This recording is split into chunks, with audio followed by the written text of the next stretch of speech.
Ya, pemirsa, kembali di Ayu Siang, emak-emak di Bojonegoro, Jawa Timur berebut minyak goreng seharga Rp14.000 di minimarket. Para ibu ini tidak mau membeli di pasar tradisional karena harganya masih mahal. Silakan.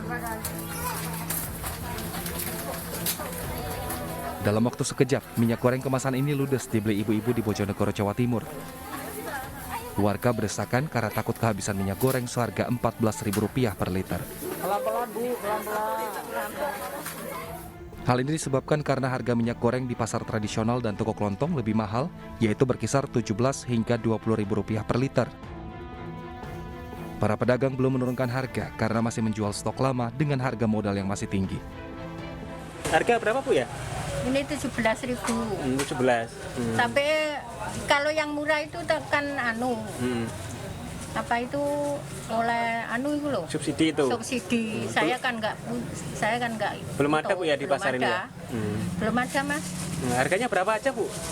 Apa? Harganya berapa aja? 17.000 Ini sama 17 sama 18. Rencananya pemerintah akan kembali menyamakan harga minyak goreng di minimarket, swalayan, dan pasar tradisional pekan depan. Dari Bojonegoro, Jawa Timur, Dedi Mahdi, iNews melaporkan. Kita ke informasi selanjutnya, pemirsa. Aliando Syarif tengah berjuang melawan OCD. Agar cepat sembuh, aktor tampan ini bermain drum sebagai salah satu terapinya.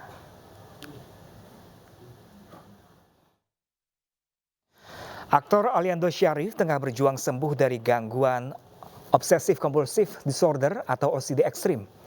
OCD merupakan penyakit mental yang menyebabkan penderitanya memiliki pikiran yang tidak diinginkan atau sensasi atau dorongan untuk melakukan sesuatu berulang-ulang. Sudah 2 tahun Aliando tidak bisa beraktivitas normal. Agar cepat sembuh, Aliando bermain drum sebagai salah satu terapinya.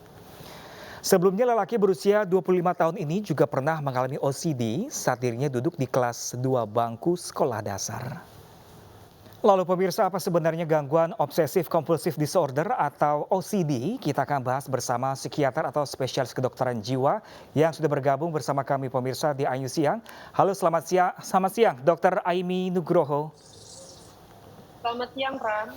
Ya, Dr. Aimi, mungkin Anda bisa menjelaskan dengan bahasa yang sangat awam untuk pemirsa semua di rumah, sebenarnya OCD ini apa sih?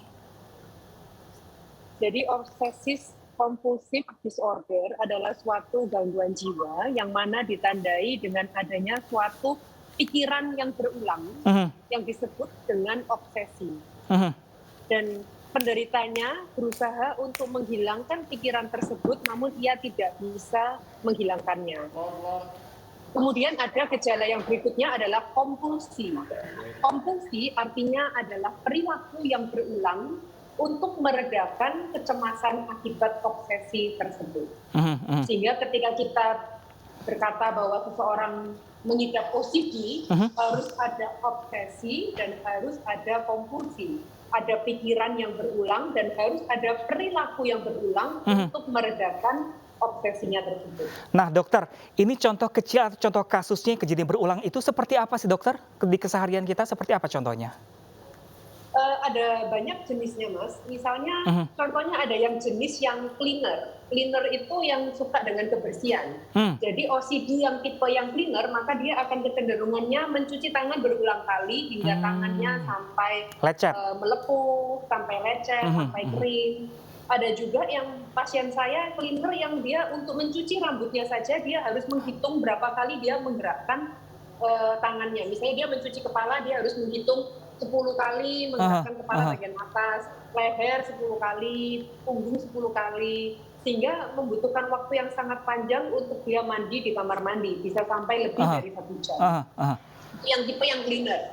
Kemudian ada juga tipe yang checker. Checker itu yang sukanya mengecek berulang kali. Misalnya dia akan mengecek apakah pintu sudah terkunci ataukah belum, apakah gas LPG sudah terkunci dengan rapat apa enggak. Itu tipe yang checker ya.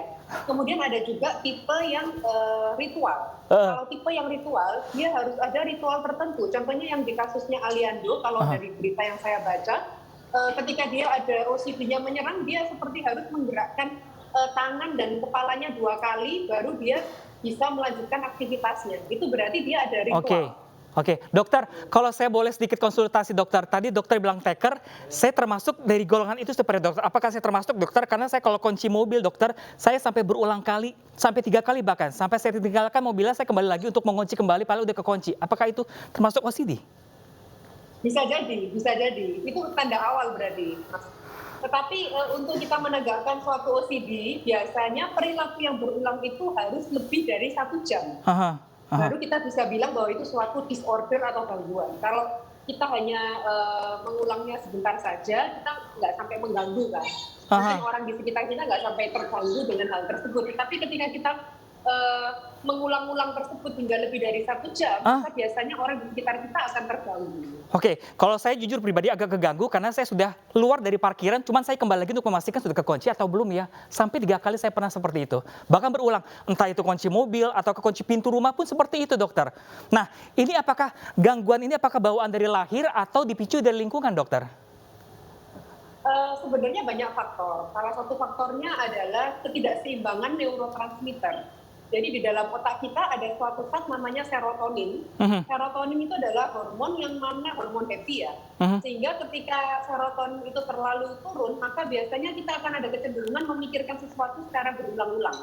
Sehingga obat dari OCD adalah SSRI ya, salah satu jenis obat yang mana fungsinya untuk meningkatkan kadar hormon serotonin di dalam tubuh kita.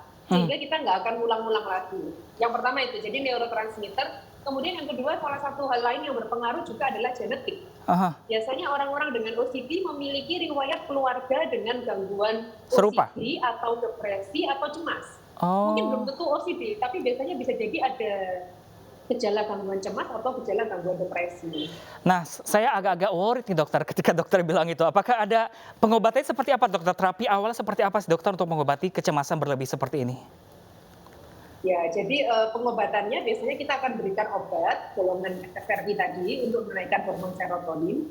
Kemudian kita juga bisa memaparkan exposure terapi ya, memaparkan pasien dengan apa yang dia takutkan. Misalnya dia kan tadi takut kalau tangannya kotor kalau dia nggak cuci tangan. Nah, justru kita paparkan, nggak usah cuci tangan gitu. Kemudian kita lihat kan misalnya dia takutnya kalau nanti saya nggak cuci tangan maka saya akan sakit. Justru kita harus melawan, membiarkan dia supaya dia nggak cuci tangan, kemudian dia dilihat apakah dia sakit nggak setelah dia nggak mencuci tangan. Oh ternyata aku nggak sakit loh meskipun aku nggak cuci tangan. Dengan begitu dia akan belajar bahwa oh ternyata nggak cuci tangan itu tidak membuat aku sakit. Jadi nggak ada yang perlu saya khawatirkan, nggak ada yang perlu saya takutkan. Nah dokter, kalau kita berkaca pada kasus dari Aliando, sang aktor ini, dia bahwa mengatakan kalau sejak kelas 2 SD dia sudah mengidap OCD dan dia mengatakan semakin dewasa bahkan ini OCD semakin parah. Ini apa yang memicunya dokter? Iya, jadi kemungkinan dia sudah ada faktor genetik ya. Yang ada ya, karena dari sejak kecil kan.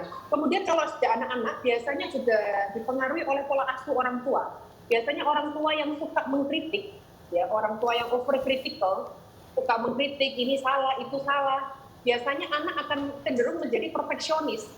Karena dia menjadi perfeksionis, dia takut salah, sehingga dia akan ada kecenderungan untuk mengulang-ulang, untuk memastikan bahwa apa yang dia lakukan sudah benar, sudah tepat, dan tidak salah.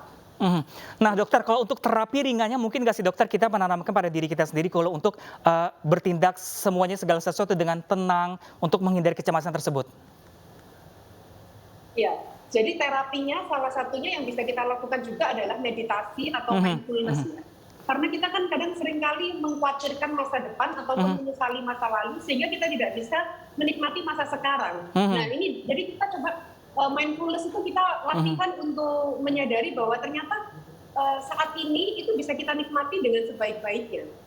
Oke. Dan bahwa saat ini tidak ada yang perlu kita khawatirkan, bahwa ternyata meskipun saya nggak mencuci tangan atau meskipun saya nggak melakukan hal tersebut, tidak ada yang perlu dikhawatirkan. Contohnya kalau kasusnya di Aliandus kan dia ada itu ya, sampai menghitung jumlah rambut ya sebelumnya. Kemudian kalau saya baca juga dia juga ada kecenderungan tadi itu yang menggerakkan badan beberapa kali. Oke, baik. Ya baik dokter Aimi, mungkin bisa hidup dengan secara ikhlas mungkin dokter untuk menghilangkan beban yang begitu beratnya. Terima kasih banyak dokter telah berbagi informasi bersama kami di iNews Siang. Terima kasih.